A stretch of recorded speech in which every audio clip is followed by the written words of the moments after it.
তাহলে এটা হবে না। এটা যদি যৌক্তিক হয় তাও হবে না। অনেক দল আছে যারা মনে করেন যে সংখ্যানুপাতিক ভিত্তিতে, সংখ্যানুপাতিক আসনের ভিত্তিতে সংসদ নির্বাচন হওয়া উচিত। আমি মনে করি না। আমি মনে করি এইরকম ভোট দিলে শেষ পর্যন্ত এই পতিত স্বৈরাচার ব্যাপক সংখ্যক আসন নিয়ে চুরি চামারি করে অর্থের জোরে জিতে আসতে পারে। আমি মনে করি এরকম করে যতগুলো জায়গা আছে আমাদের যাতে ঐকমত্য হবে, কেবল সেই বিষয়গুলোতে সংস্কার হবে, আর বাকি বিষয়গুলো ভবিষ্যতের জন্য রেখে দেওয়া হবে।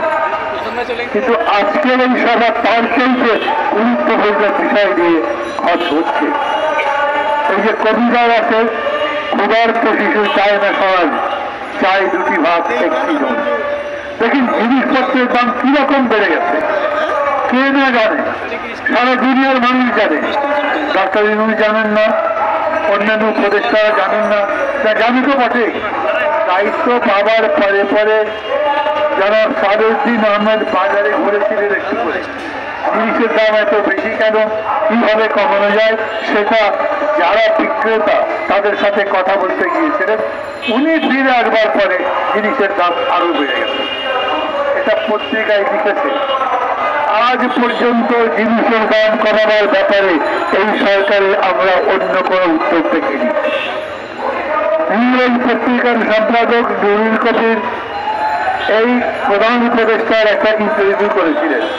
আমি মনে করি আপনারা অনেকে দেখেছেন, যারা দেখেননি তাদেরকে নতুন করে দেখবার জন্য অনুরোধ করব। নুরুল কবির তাকে জিজ্ঞেস করেছে, আপনাদের সরকারের সাফল্য কি বলেন তো? আচ্ছা, আমি যদি আপনাদের জিজ্ঞেস করি, এই রাস্তা দিয়ে যে মানুষগুলো হেঁটে যায় তাদের যদি জিজ্ঞেস করি 5 মাসে এই সরকারের সাফল্য কি জবাব হবে? আমি তো জবাব দেওয়ার মতো কিছু দেখি না। একটা বলতে পারেন, দায়িত্ব নেবার পরে ডক্টর মোহাম্মদ ইউনূস যে আমেরিকা বেড়াতে গেছেন বা কাজে গেছেন, সেই কাজের সময় অন্তত বিদেশি যারা বন্ধু দেশ আছে তারা $10 বিলিয়ন আমাদেরকে সাহায্য করবার অঙ্গীকার করেছিল। সেই $10 বিলিয়ন পাইপ লাইনে আসছে, আমাদের কাছে আসছে। আপনারা কি মনে করেন ডক্টর ইউনূসের যত বড় নাম অত বড় মাপে $10 বিলিয়ন চলে? আমাদের অনেকে আশা ছিল বাংলাদেশে যে ব্যাংকে ব্যাংকে টাকা নাই, আমাদের তারল্যের সংকট, আমাদের এক্সচেকারে টাকা নেই, আমাদের সরকারের হাতে টাকা নেই, আমরা সারা দুনিয়া থেকে ডক্টর ইউনূসের কারণে অনেক সাহায্য পাবো, অর্থনীতি ঘুরে দাঁড়াতে পারবে। ব্যাংকগুলো ঘুরে দাঁড়িয়েছে, ব্যাংকগুলো চাইলেই চেষ্টা অনুযায়ী টাকা দিতে পারে, ব্যাংকগুলো নতুন নতুন বিনিয়োগ করতে পারছে, ব্যাংকগুলো তাদের তারল্য সংকট দূর করবার জন্য বাইরের দিকে কিরকম হাত বাড়াচ্ছে সেটা তো আপনারা দেখছেন। অর্থনীতিতে যিনি নোবেল পেয়েছেন তিনি অর্থনীতির নতুন কোনো গতি দিতে পারেন। খুবই সম্মান করি ডক্টর ইউনূসকে, but fact is a fact. যা বাস্তব তা বাস্তব, তা সত্য, সেটা অস্বীকার করা যাবে না।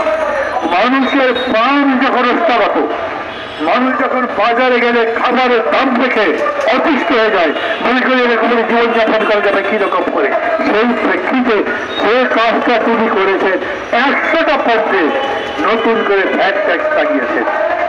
যেদিন পত্রিকায় নিউজটা ছাপা হয়েছে, পত্রিকাগুলো বলেছে যে সমস্ত জিনিসের দাম বাড়বে, এটা থেকে রক্ষা করা যাবে না।